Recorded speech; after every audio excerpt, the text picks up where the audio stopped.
Hello students, in previous lecture we have studied about the structure of atom. Because हमने chemistry को जब define किया तब क्या बोला था कि chemistry is the science of atoms and molecules. तो सबसे पहले तो हमें एटम का आइडिया होना चाहिए। तो एटम को भी हमने डिफाइन किया था कि atom is the fundamental particle of this universe. Everything is made up of atom and atom is made up of proton, neutron and electron. और लास्ट लेक्चर में हमने देखा था कि एटम का स्ट्रक्चर क्या होता है। तो एक न्यूक्लियस होता है सेंटर जिसमें प्रोटॉन और न्यूट्रॉन होते हैं और electrons are revolving around the nucleus in circular path. ऐसा हमने देखा था। प्रोटॉन का मास न्यूट्रॉन का मास ऑलमोस्ट इक्वल था 1.67 इंटू 10⁻27 किलोग्राम, जिसे हमने सिंप्लीफाई करके 1 AMU बोल दिया था। सो 1 प्रोटॉन का मास 1, 2 प्रोटॉन का मास 2 AMU। इलेक्ट्रॉन का मास था 9.1 into 10⁻31 kilogram, which is negligible. So during the calculation of atomic mass we neglect the mass of electron and that's why atomic number के लिए हमने क्या लिखा था, नंबर ऑफ प्रोटॉन और नंबर ऑफ इलेक्ट्रॉन। हम एटम को सिंबॉलिक फॉर्म में ऐसे रिप्रेजेंट करते थे X Z A। Here Z is atomic number, X is atom symbol of element and A is atomic mass. Z atomic number, number of proton or number of electron. Atomic mass is equal to number of proton plus number of neutron. इसका unit होगा AMU और इसे अगर kilogram में convert करना होगा तो हम इससे मल्टीप्लाई करेंगे। तो atomic mass and atomic number should be very clear. Atomic number gives an idea about number of proton और number of electron and atomic mass is equal to number of proton plus number of neutron. तो कुछ elements है जिसका atomic number और atomic mass हमें regularly use करने जो हमें याद होने चाहिए, क्योंकि chemistry is the science of atom. तो एटम के बारे में हमें सब कुछ पता होना चाहिए। तो एटॉमिक नंबर और एटॉमिक मास का भी पता होना चाहिए। इसमें से कुछ एलिमेंट हमें याद रखना है। इसमें पहले एटॉमिक नंबर 1 to 20 तक का एलिमेंट आपने ऑलमोस्ट 10 में कवर किए होंगे। Number 1 is hydrogen, helium, lithium, beryllium, then boron, carbon, nitrogen, oxygen, fluorine, neon, sodium, magnesium, aluminium, silicon, phosphorus, sulphur, chlorine, argon, potassium and calcium. They are the atomic number. और atomic mass हमें सबके याद नहीं रखने, मैंने जितने लिखे हैं उतने याद रखने। They are repeatedly used in chemistry. तो आपको ये एटॉमिक मास याद होने चाहिए। वैसे तो क्वेश्चन में generally atomic mass are given, but हमें इतने याद रख लेने हैं ताकि आपका कैलकुलेशन इजीली और जल्दी हो जाए। हाइड्रोजन का 1 होगा, हीलियम का 4, कार्बन 12। हाइड्रोजन का atomic mass 1 because it is having only 1 proton and 1 electron, there is no neutron. So proton 1, neutron 0. So atomic mass of hydrogen is 1. Then carbon 12, nitrogen 14, oxygen 16, sodium 23, aluminium 27, phosphorus 31. ऐसा नहीं है कि ये 2 है तो इसका double 4 होगा। तो आपको ऐसा नहीं मान लेना है कि एटॉमिक नंबर का डबल एटॉमिक मास होगा। ये एटॉमिक मासेस आपको याद रखने। Chlorine is 35.5। It doesn't mean कि क्लोरीन में 0.5 न्यूट्रॉन होगा। 35.5 is the average atomic mass। हम आगे देखेंगे एवरेज एटॉमिक मास कैसे कैलकुलेट किया जाता है। ये एवरेज एटॉमिक मास है। फ्रैक्शन में कभी प्रोटॉन और न्यूट्रॉन नहीं होते। It is the average atomic mass of chlorine because chlorine is having 2 isotope, chlorine 35 and chlorine 37, दोनों का एवरेज 35.5। हम आगे जाके इसका फॉर्मूला देखेंगे। तो ये एलिमेंट जिसका एटॉमिक मास और एटॉमिक नंबर आपको अच्छे से याद होना चाहिए ताकि आगे जाकर हम मॉलिक्यूलर मास की प्रैक्टिस कर सके। तो काइंडली आप इसे नोट कर लीजिए। और मैंने आपको ऐसे ही बोल दिया कि आपको ये एटॉमिक मास याद होने ही चाहिए। They are very very important. आगे जाके आपको हर रोज इसे याद करना होगा। तो काइंडली आप इसे नोट कर लीजिए और याद रख लीजिए।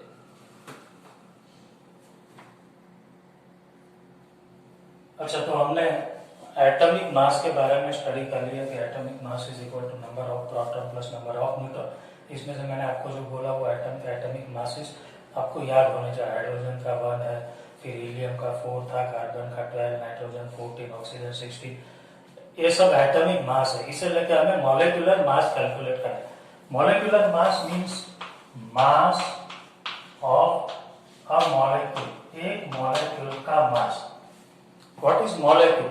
तो atom plus atom is equal to molecule.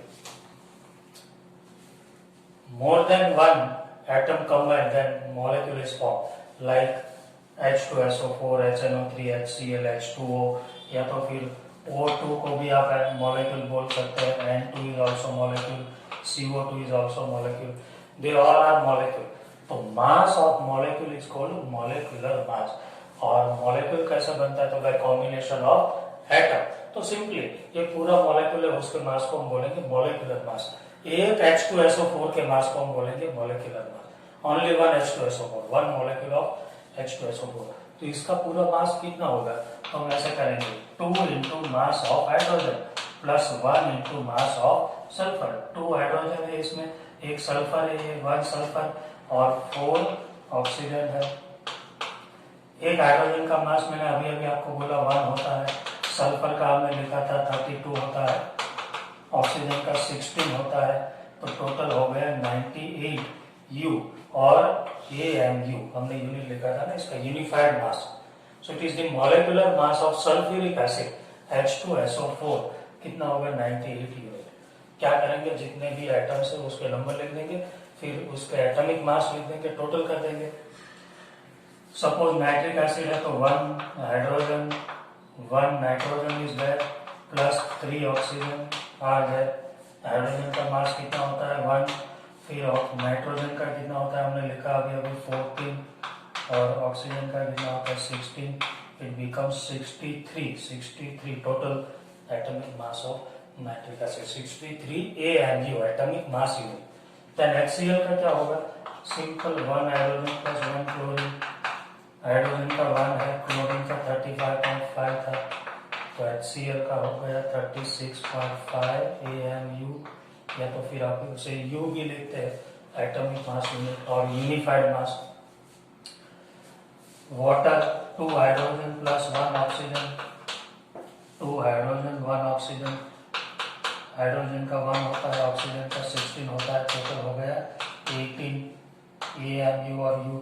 ऐसे कंपाउंड्स में खास ध्यान में रखना जो ब्रैकेट वाले होते हैं, क्योंकि इसमें देखिए 3 कैल्शियम